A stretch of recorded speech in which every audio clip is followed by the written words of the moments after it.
Hey there! Today we're diving into a common programming problem that you might encounter when working with structure bindings. The problem at hand revolves around decomposing a structure binding, specifically from a std-pair into a non-const variable and a const variable. But the question arises, is this scenario even possible or advisable? Let's delve into the details to find out. Now let's tackle the solution to this problem. The structured binding actually declares one variable implicitly, and the auto or any other type specifiers apply to that single variable.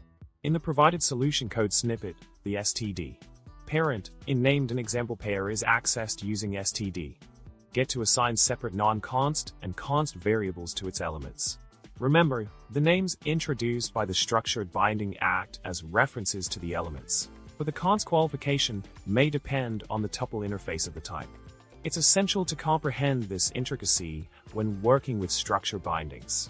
In summary, structure bindings offer a convenient way to access the elements of a tuple-like object, such as std-pair, without explicitly naming the entire object.